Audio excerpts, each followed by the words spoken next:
नमस्कार, मैं डॉक्टर सोनल रिछारिया, आपकी गायनेकोलॉजिस्ट जबलपुर से। आज हम बात करेंगे प्री मैच्योर डिलीवरी, यानी ऐसे बच्चे जो समय से पहले हो जाते हैं, उनके लिए हमें क्या प्रिकॉशन रखने चाहिए, क्यों ऐसा होता है, उसकी जानकारी लेने के लिए आपको कुछ चीज़ें बताना चाहूँगी। सबसे पहली बात, प्री मैच्योर हम किसे बोलते हैं? प्री मैच्योर बेबी वो होते हैं जो 37 वीक्स से पहले हो जाते हैं।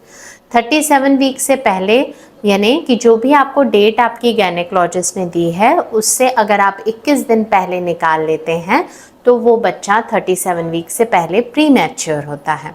अब ये प्री मैच्योर में भी कुछ लेट प्री मैच्योर होते हैं, कुछ अर्ली प्री मैच्योर होते हैं। लेट प्री मैच्योर यानी जो 34 हफ्ते के बाद है, 34 से 36 हफ्ते का बच्चा जो रहता है वो लेट प्री मैच्योर में आता है, पर वो इस तरह का होता है जिसको हम आसानी से ठीक कर सकते हैं। नर्सरी में अगर रखें तो वो बच्चा आसानी से एक नॉर्मल लाइफ आगे जी सकता है। और ऐसे बच्चे जो 32 वीक्स से पहले हो जाते हैं वो अर्ली प्री मैच्योर बेबी होते हैं, जैसे 28 से 32 वीक्स के बीच में।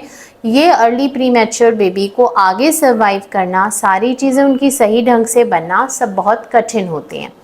अगर हमें प्री मैच्योर डिलीवरी को रोकना है तो हमें कुछ कदम उठाने चाहिए। जैसे एक तो अगर आपकी हिस्ट्री है पुरानी, जैसे पहले भी आपको कभी प्री मैच्योर बेबी हुए हो, तो मरीज़ को ज़्यादा भारी वज़न वाले काम या हैवी वर्क नहीं करने चाहिए। वो माइल्ड वर्क करे चलेगा, बट हैवी और मॉडरेट वर्क उसे अवॉइड करना चाहिए।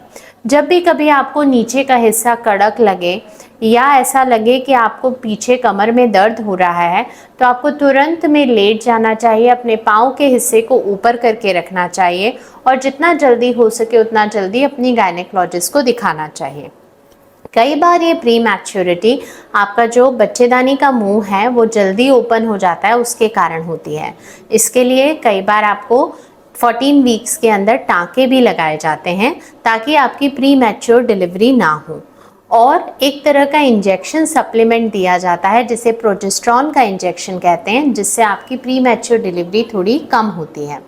इसके और भी कारण हैं जिसको हम कहते हैं इन्फेक्शन होना। किसी को अगर बार बार यूरिनरी इन्फेक्शन हो रहा है, वजाइनल इन्फेक्शन हो रहा है, या फिर आपका गैस्ट्रिक अपसेट बार बार हो रहा है, यानी लैप्टोस्पायरोसिस वगैरह कुछ हो रही है, आपको दस्त बार बार लग रहे हैं, तो इस तरह के पेशेंट में भी अर्ली प्रीटर्म डिलीवरी हो सकती है।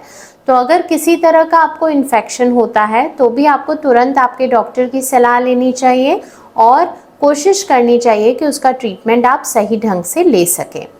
प्री मैच्योरिटी को रोकने का सबसे सरल तरीका यही है कि आप एक एंटीनेटल विजिट जो मंथली कही गई है, जो हर डॉक्टर आपको सजेस्ट करता है, उस पर ज़रूर जाएं। अगर आप नियमित जांच में रहते हैं तो प्री मैच्योरिटी की संभावना को काफ़ी हद तक रोका जा सकता है। इसीलिए आप सभी से ये अनुरोध करूंगी कि गर्भवती महिलाओं का प्रॉपर ख्याल रखा जाए। अगर आप उनका सही ख्याल रखते हैं, मंथली विजिट कराते हैं, सही इन्वेस्टिगेशन कराते हैं, तो प्री मैच्योरिटी काफ़ी समय तक कम हो सकती है। धन्यवाद।